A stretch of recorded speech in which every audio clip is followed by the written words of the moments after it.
One question, if I could, first, because one of the first things I noticed here when you killed the grid connection, there really was not even any flicker on the lights that was backup protected, and the car switched from charging to discharging fast enough. I really couldn't perceive it. Now, how does that work? How was the car able to switch? I understand the microinverters are directly controlled with the software, but how was the car battery able to switch from charging to discharging that quickly?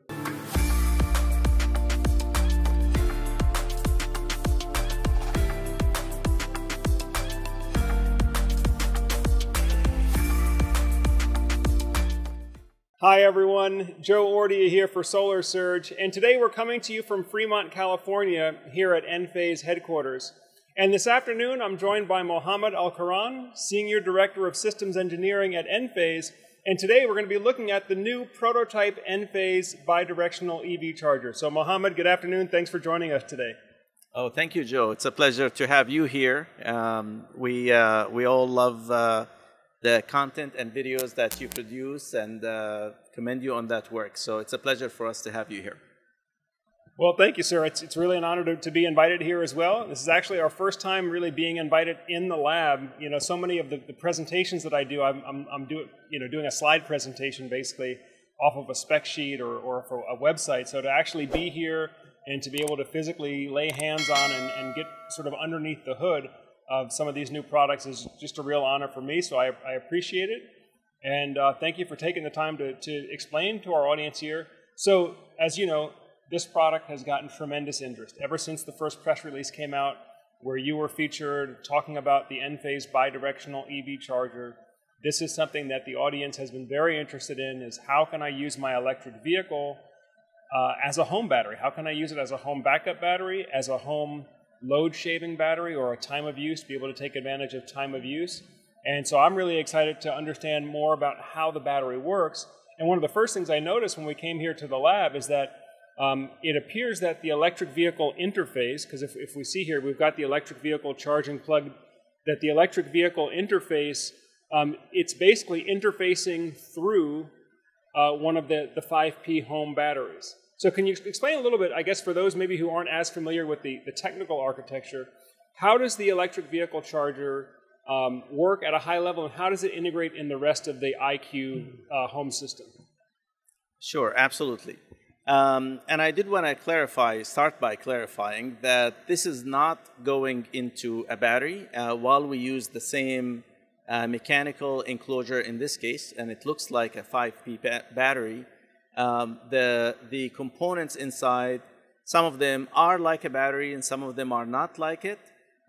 We don't have large batteries inside the bidirectional charger because the energy storage happens in the car itself. So the big lithium-ion batteries are in the car in this case, and what we need is the inverter and the electronics and the management and the communication that happens inside the charger. In this case, the enclosure that we used here is similar, that has the similar look and feel like the 5P battery. And it is the point of interface, so the communication and power go from the bidirectional charger to the vehicle. So we talk to the car through this cable, and we also transfer the power both ways to the bidirectional charger, and then the bidirectional charger itself connects to the AC wiring of the house through the system controller.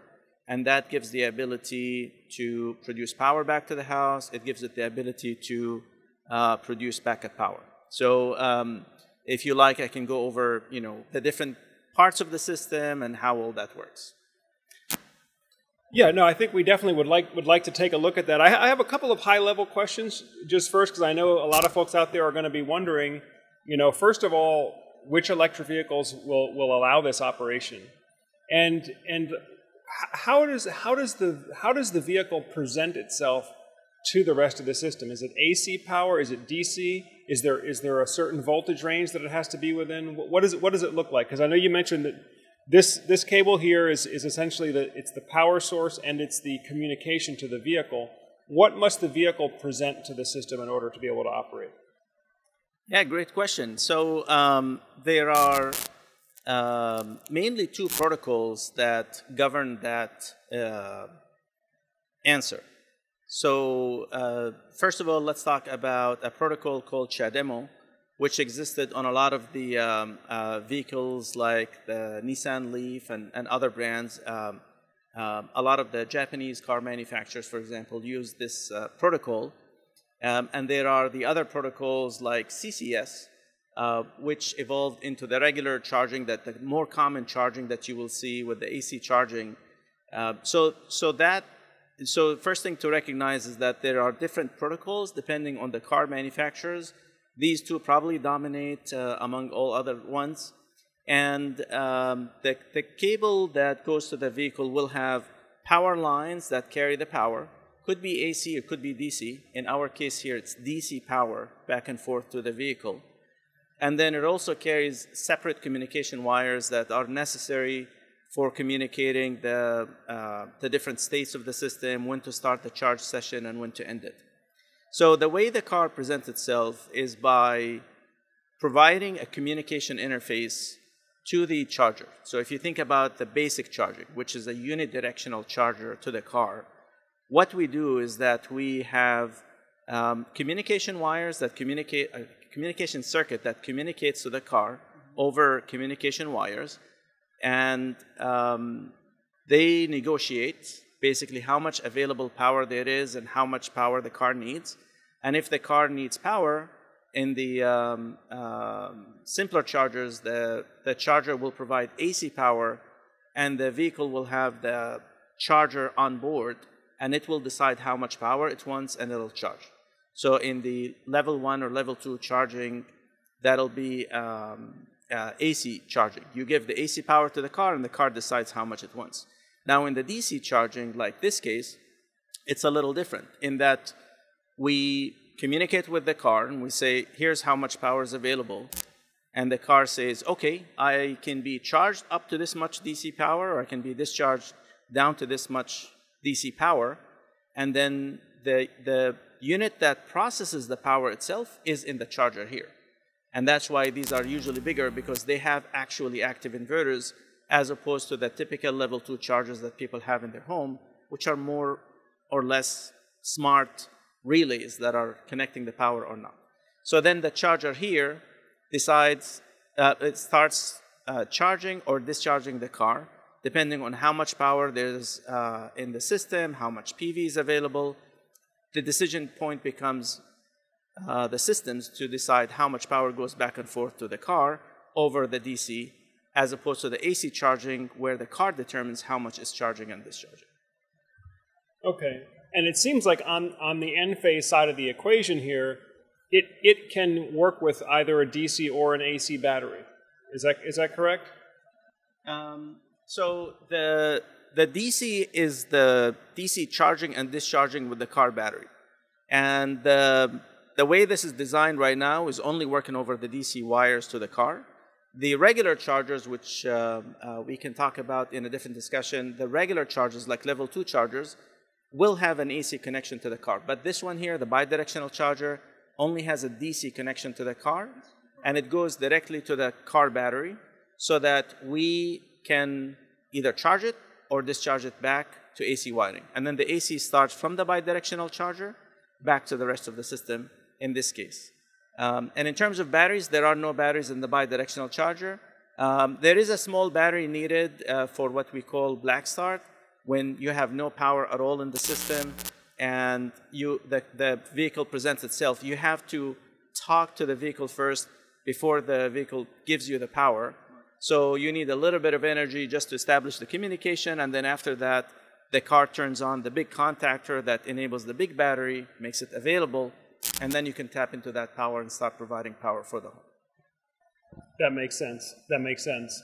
So the interface with the bidirectional EV charger, so the interface to the car is a DC interface to the battery, but then internally, are you using microinverters internally here then to present AC before it gets to the rest of the IQ system, similar to how a 5P or a 10T battery would? Yes, we do that. So, and that's the beauty of the technology of the IQ8, is that it makes it a unified interface for the rest of the system. So similar to the IQ8 inverters that we have on the roof for solar, or we have in the IQ batteries for converting DC to AC and AC to DC, We have IQ8 inverters inside the bidirectional charger. And the nice thing is that we can stack as many as we want because it's a modular design. And those will interface with the high DC voltage of the car and will convert that DC power to AC power that goes to the rest of the system. Similarly, if I want to charge the car, they convert the AC to DC. And the one difference here, among other differences, is the main difference, I should say, is that these operate at higher DC voltage. So the cars today will have a car battery of either something around the 400 volts range or something around the 800 volt range. There are variations, of course, depending on the car manufacturer, but generally we see a lot of cars around these two numbers. And therefore, the inverter will have to work with those high DC voltages compared to solar DC voltages, which would be around the 30, 40 volts or so, 50, even up to 100 for the individual panels, but not as much as the voltage that we see from the cars here. Excellent, excellent. Okay. Well, that makes a lot of sense. And I know in order to get a complete solution, we are going to have a bit of buy-in from the vehicle manufacturers as well to make sure that we're all sort of speaking the same language, so to speak, on the communication side. But it looks like you have set up here sort of a simulated home power system. And so I'm curious, how does this work, right? Let's say I've got the electric vehicle, the bidirectional EV charger. I want to be able to use my vehicle battery to protect my home during a blackout. Can you kind of walk us through how does that work with the demo you have set here? Yeah, absolutely. So I'll go over the different components. So first off, up here I have microinverters that would be similar to the microinverters that folks would have on their roof. These will usually be under the solar panels. So that's the solar part of the system. And the microinverters have AC wiring running at 240 volts. That usually runs to what we call the combiner box, which is a box there. So the combiner box may not be very visible, but the combiner box and the microinverters will be a typical Enphase combiner and a typical Enphase microinverters, similar to the solar systems that we have today. Now, the additional elements that we have will be one of these, like a bidirectional EV charger. We have two here to demonstrate the Demo protocol and the CCS protocol. But if you have a bidirectional charger, it'll connect on one hand to the vehicle, and we will show that. We will demonstrate how this will work. And on the other hand, it'll connect to another component called the system controller. I can show that the system controller will be a lot similar to the system controllers that we have today, part of the Ensemble technology that we have for the Enphase energy management system. The system controller will be needed if you need it to provide backup power. One thing I want to say is that you can use the bidirectional charger whether you provide backup power or not. What does that mean? It means it has two main use cases. One is a grid-tied use case, and one is an off-grid use case. The grid-tied use case means that I can still get power from the vehicle to offset my loads. I can use the bidirectional charger to do green charging to the car. It allows me to transfer energy back and forth while I'm connected to the grid. If I do that, I don't need a system controller because I don't need the ability to disconnect or connect to the grid. I'm always connected. And that's going to get me a lot of financial benefits out of the system. The other use case is if I want to provide backup power, in case there's an outage, I need a system controller in addition to the components we talked about to allow me to disconnect and connect from the grid. There's an important function called islanding that is done in the system controller whenever there's an outage. I cannot produce power and be connected to the grid at the same time. I have to disconnect myself from the grid and provide power, which we do very quickly, almost not noticeable, and it'll be less than 100 milliseconds when that transition happens. So the system controller is optional, only if you wanted to provide backup power. But for the bidirectional, you'll need it whether you're operating on-grid and off-grid. We are working on integrating the main functionality from the combiner box into the bidirectional so that you don't even need a combiner box. And that way, you'll only need one box, which will be the bidirectional charger when you're on-grid. And when you want backup power, we will add the system controller to the system. Great, great. Okay. And so the way I kind of think of it is the IQ system controller is essentially like a smart transfer switch, right? If you have to isolate from the grid, you can isolate. And then if you have to pull from different power sources, you can pull, right? EV, home battery, even generator hookup, right? The generator hookup would all be right there. Okay. So with the example, can you just kind of walk me through? So with the example, the simulation that we have here, what is the configuration and what are you going to show us with the EV? All right. So we're going to demonstrate a few of the grid-tied and off-grid use cases. What we set up here is a setup where I connected a light to the grid, and I connected a light to the microgrid. So this is connected where the typical home appliances would be connected, typical home loads, and you can think of this as a street light. So whenever there's an outage, I expect this light to go off because that's connected to the grid side of things, on the opposite side of the switch that disconnects me from the grid. And this light is connected to where I provide backup power. So you can think of it as a backed up load or a non-backed up load, right? And I have loads here that I can control, also connected to the home side. So that the two heaters that I have here and the light are all connected on the home side, the backup side, and the one light there simulates the grid and actually is connected to the grid. And then on the oscilloscope here, we have two waveforms. The green represents the grid, and the yellow represents the home waveform. And right now, they're on top of each other, which means that the voltage from the grid and the voltage at the home is the same because I'm connected to the grid. But if I kill the grid or if I'm transitioning back and forth, you're going to see that they're not aligned. We also showed on the screen, and I don't know how visible it'll be on the screen, but we also show the homeowner app. The homeowner app from Enphase is a great place to know what's happening. We actually had a lot of feature and a lot of telemetry in it so that you see even the details of voltage and frequency and power and the state of the system. A lot of information rolls up real time. Wherever you are, you don't need to be on site. You can, as long as you have an online connection, you can see what's happening there. So this simulates what you would have in a typical home. I have loads. I can see what's happening with the grid and what's happening with my system. And we added a little bit of instrumentation to show what's happening to the grid side. And what we're going to do is that we're going to connect a vehicle. In this case, we're using the Demo protocol with the vehicle that we have, although we can do both. I did want to highlight one thing, just a quick note on the Demo versus CCS, in that a lot of the vehicles that have Demo today have the bidirectional capability built in and available in the cars. For the ones that have CCS and have bidirectional, they will need special software always to be available, and those are more experimental and less common and less on the road now than the ones that have Demo. So that's why we're demonstrating it with Demo, although we did the capability and we did the demo with both technologies and both of them work. So we're going to start first by setting the charge mode to always charge the car, and then we're going to connect the car, and we're going to see that the bidirectional charger is going to start charging the car as soon as you connect it, just like you would expect from a regular charger. So it may be a good time to we will show first the connection to the car, and then we will show what's happening on the app side. So I'm going to connect the connector to the car.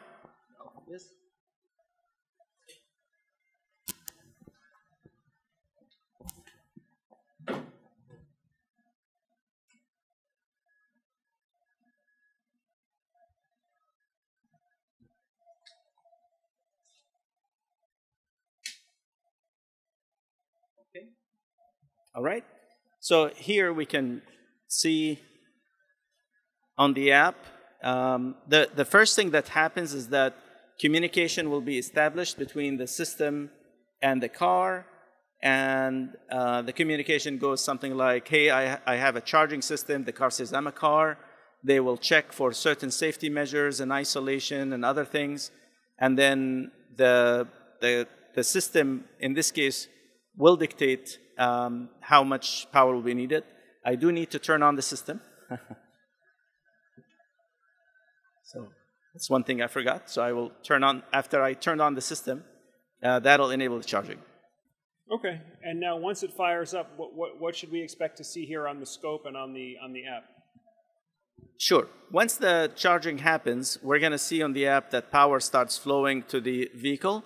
On the scope, I may not see a difference because the microgrid voltage and the grid voltage is still the same. I'm going to show that whenever we go to the off-grid case. But on the power app, once the charging starts in about a minute, we're going to see power flow going to the car. So right now, it's still idle. The charging didn't start yet. We actually intentionally slowed the process now because we're still in the development phase. So we do things one step at a time for checking the isolation, establishing the communication with the car, making sure that everything is set up correctly before deciding to charge the vehicle. And the charging of the vehicle should start now. In this case, we connected the system, we turned it on, the communication will be established between the charger and the car. It'll say, I have power available. And in this case, our system and the charger decide how much power go to the car. In this configuration, we configured it to just charge at the full available power. In this case, the system is a little over 3 kilowatt. But again, this is because of how many IQ8s we put in it. We can definitely increase the number, and that'll increase the power. And then we can see here that the charging starts. The car will ramp up the power. The number that you see there, the 40% car battery, is the actual state of charge of the car battery. So we talk to the car, and because this protocol allows high-speed communication over the power lines, you get more telemetry from the car, including state of charge and other information. So in this case, the actual charging there is 2.8, and it's ramping up to a little over 3 kilowatts. PV producing 4.9 kilowatts. I do have 1.5 kilowatts of load roughly, and the car is going to be, we're going to end up importing because I set the charging profile to actually charge at the full power, regardless of whether I import or not. So this would be like a regular charger use case where you're charging from the grid, regardless of how much power there is. Now, if you want to be greener with your charging, you can say, well, I don't want to charge with whatever power I can go to. I want to only charge with the additional PV energy that's available. I want to charge only with the solar from whatever's left after feeding the loads at my house. So what we're going to do is that if we can change the settings, and we're going to do it right now. We can change the settings such that we go to what we call zero net, which is, you can think of it as green charging in this case. And that means that I can charge with the extra PV. In this case, we'll set it to zero net, which has just one more difference in that if the load is more than the PV, then the car will start providing power to the load so that I reduce the imported or exported power to the grid. So we're going to operate in what we call zero net. And once we switch the mode, you can see now that with the 4.9 kilowatts that I have, it dropped the charging power a little bit, and it's feeding the loads plus the car. So one thing I can do is that I can increase the loads if I turn on more appliances in the house. I should see the load come up, and then when the load come up, there's a temporary import from the grid because that was an instantaneous thing. And then little by little, I should see the car or the charger reducing the charging of the car so that I go back to a zero net case. So now I went back. When you see the 0.1 kilowatt, that's kind of in the noise, basically close to an idle state from the grid. Whenever there are changes on these heaters, they'll keep going up and down sometimes. Every time it goes up and down, there's a little disturbance of the system, and then it keeps going down depending on the operation of the thermostat. But in a typical stable case like that, you can see that when the load increased, the charging reduced its power so that I'm always at a zero net case. And if I reduce the loads more, I'll see more charging power go into the case. The nice thing about it is that I'm not exporting power, which means that I'm using all the solar I can. And sometimes I don't have great feed-in tariffs, so I use my own solar. And also, we're not importing from the grid. And this will be a great use case when we have high tariff, for example, in the afternoon and so on. So the next thing I wanted to do is to show a case where, let's switch back to the full charging mode. Next thing we want to show is what happens when you have a grid outage. And we're going to stress the system. I'm going to be in a state where I'm charging the car fully, and we're going to even shut off the PV so that just demonstrate it based on the car battery by itself, with no additional batteries here, with no additional PV, just the car fully charging, and then I'm going to kill the grid and see how fast the system responds in forming a microgrid and switching the power from the car from being fully charging to discharging, feeding the loads, and providing a microgrid, and disconnecting from the grid in less than 100 milliseconds. So right now, we switched the mode of the charging so that if we can just hit the live status again, the live status window expires every 15 minutes on the mobile app. So let's refresh it. Thank you. So now, why don't I turn off the PV? Let me turn off the PV. Can we turn it off from here? Let's see. These ones. Okay. So I just turned off the energy that feeds the PV inverters. And you can see that the PV went to 0. And we have 3 kilowatts of loads. So that's that should be able to be handled by the bi-directional charger. And because I set the mode to charge the car at full power, it's charging at 3.8 kilowatts. And I have 3 kilowatts of load, so the import is the sum of the two. And what I'm going to do next is I'm going to kill the grid. And that's where the scope will come in handy. Because the green is the grid waveform, and this light is a street light. So when there's an outage in the neighborhood, this light will go off, and the green one will flatline. And the question is, how fast can I keep the grid on and keep the loads running and not lose power? All right? So the breaker that controls the grid is here, actually. Sorry, one here. And it's this one. So the breaker that I have here is the breaker that connects power to this whole system. And by opening this breaker, I'm going to simulate an outage. This is not the customer would typically do. This is something that will happen naturally, obviously. But we're going to simulate an outage by killing the grid to the system. All right. So we see what happened. The light stayed on for the house. The green line, the grid is dead. The microgrid stayed. As you can see, the grid is dead.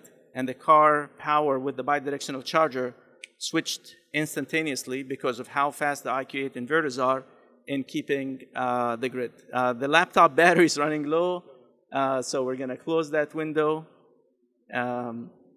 And back to the view here, we can see that we're providing the full load, which is the 3 kilowatts, 2.9 kilowatts, from the car through the bidirectional charger and forming a microgrid, which is, by the way, powering our gateway and combiner box that's communicating to the cloud, that's allowing us to see all this. And we can still see the car battery charged and everything. And it may be a little hard to see, but the symbol there says off-grid. So just like the Enphase app, it'll tell us that we're off-grid now, that we're disconnected from the grid. Now, we're going to do the reverse case. What happens when the grid comes back? Well, when the grid comes back, we don't connect immediately. We have to detect a stable grid for at least 15 seconds in California. And then we're going to start synchronizing. And then only when the waveforms of the grid and the microgrid are aligned do we close the switch. And that'll reduce the stress and overcurrent that happens between the two systems. One question, if I could, first, because one of the first things I noticed here when you killed the grid connection, there really was not even any flicker on the lights that was backup protected. And the car switched from charging to discharging fast enough, I really couldn't perceive it. Now, how does that work? How was the car able to switch? I understand the microinverters are directly controlled with the software, but how was the car battery able to switch from charging to discharging that quickly? Sure. So the trick is that the car is not really switching anything. The car is giving us a connection to the battery, and we're connected to the battery, so we're the ones in charge. It's really the speed of the bidirectional charger that allows that to happen because we're directly connected to the car battery. So the car battery in this case is not necessarily doing any conversion or anything that has to be fast enough to switch the direction. So in that case, the combination of the car battery plus our inverters plus the communication is similar to a 5P in the sense that we have a lithium-ion battery in our 5P. In this case, the battery is just sitting inside the car, but we have a direct connection to it, and the whole control of the speed is coming from the bi-directional charger. And I think that that's a fascinating point because, correct me if I'm wrong here, I'm going to try to paraphrase what I think you're saying, is that once the car makes itself available to the IQ system, the IQ system has a direct connection to the car battery. In other words, it's not having to go through the car's own BMS. It has a direct DC connection to the car's battery cells, and it's actually using the IQ software to control how that battery is being used. That is correct. That's what's happening. And again, the speed comes from the bi-directional charger. And in this case, the car is just providing you with a battery with direct connection to it. So there's no need for something there to go back and forth. So in this protocol, the car tells you how much it can charge and how much it can discharge. And it's very important to continuously talk to the car to know the limits, because that changes as the state of charge of the battery changes. So we're constantly talking to the car, knowing the limits, and then applying them here. Now you may ask, well, what if I have more load than what the car can provide? We'll adhere to the limits of the car, and if it means shutting down the operation, we shut down the operation. If I have, someone turns on a 5-ton air conditioning system on a smaller charger, and the car says, hey, you can only provide this much power, we're going to have to shut down the system because I cannot exceed what the car is telling me to adhere to. So I did one more thing, by the way, before we do the transition back, just to demonstrate the functionality. I turned on the PV back, just to show that we can have actually the PV plus the battery, plus the bi-directional charger with the car battery working together with the load. So in this case, we have, and you can see that the PV curtails its power automatically because it knows that we're feeding the load, power is coming up, PV is going to continue to ramp up if I let it. We have, again, an intentionally controlled loop in terms of how much we ramp up the PV in this situation because we're trying to keep the balance right and maintain the voltage and the frequency and the stability of the grid.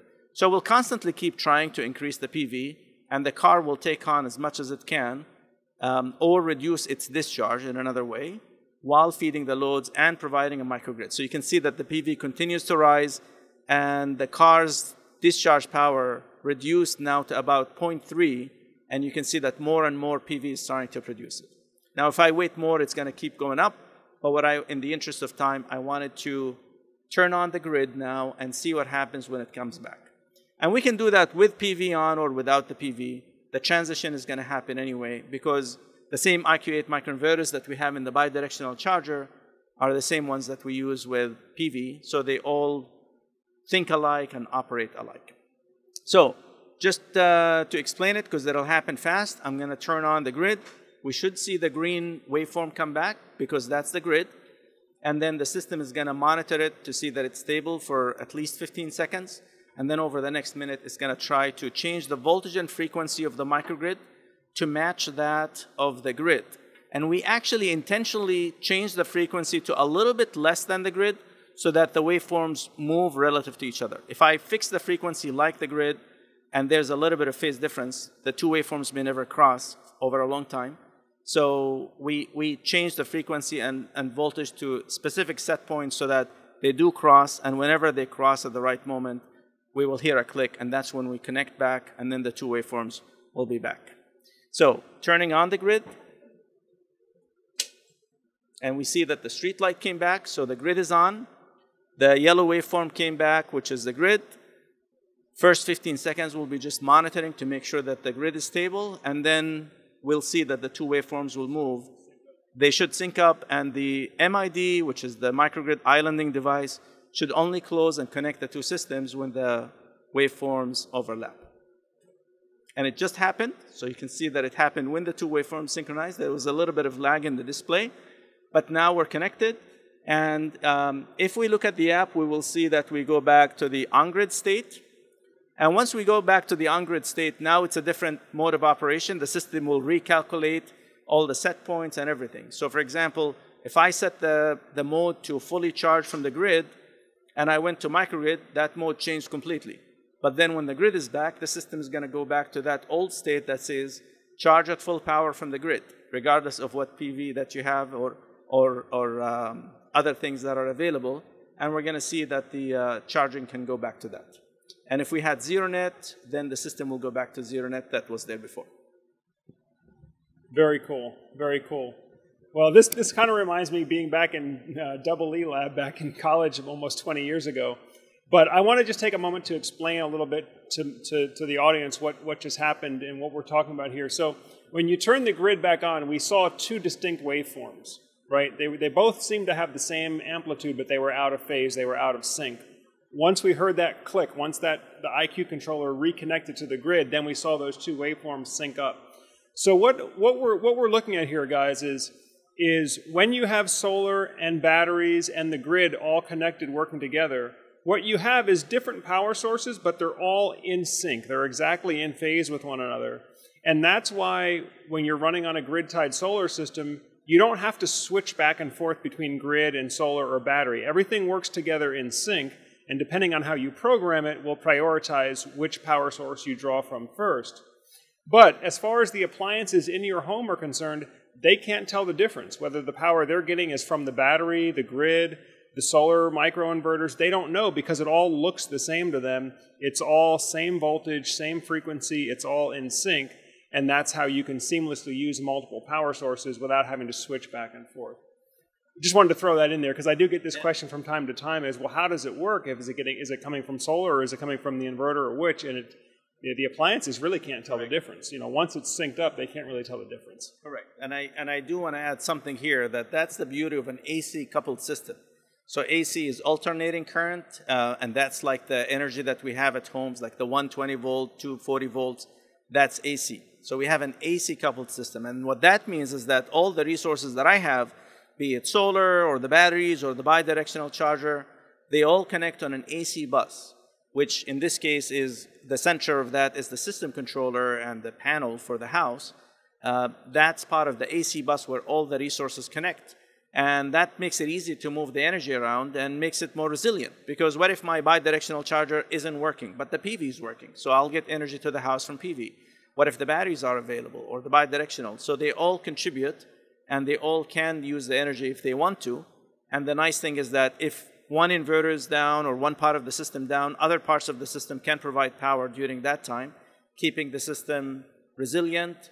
And it's also modular. I may start with a certain size PV system, and then if I want to add more panels, I can add more inverters. And that's another advantage of having an AC coupled system. Great, great.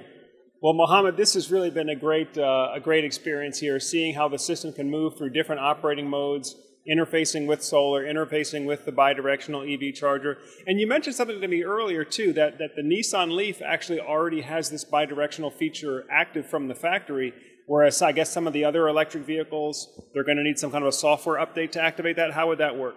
Yeah, sure. So it's certain models, to be more specific, certain models of the Nissan Leaf that have that CHAdeMO protocol, and always refer to the car's manufacturer's recommendations before using the car for any of these applications, by the way.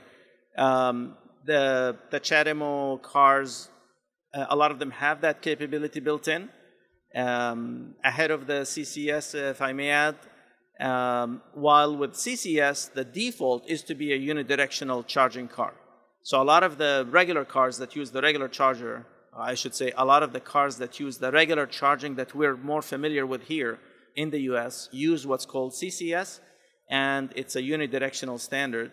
But there is a bidirectional standard CCS, and only if the car allows it, and only if it has the right software, the right hardware, then it can be used. Now, our goal is to develop an agnostic, car agnostic system, wherein whether you have a CHAdeMO or you have a CCS car, and the important thing is the car allows the bidirectional functionality, is to have solutions that can allow you to use either for providing bidirectional power. And there is harmonization that's happening in the market. There are standards that car manufacturers are starting to converge on to enable that bidirectional functionality from the vehicles. Great. Well, I know this is a category that we're going to be following very closely. Thank you so much for the behind-the-scenes access and the complete demonstration of how the current system works. Folks, again, this has been a presentation of the Enphase bidirectional electric vehicle charging system. Mohammad Alkuran, Senior Director of Systems Engineering at Enphase and the head of the bidirectional EV charger program. Sir, thank you very much for your time. Thank you for being here. And for the demonstration. Folks, that pretty much does it for today's video. I thank you for spending some more time with Solar Surge. And as always, I'm Joe Ordia here, encouraging you to get prepared and be empowered. Thanks for watching, and we'll catch you on the next video.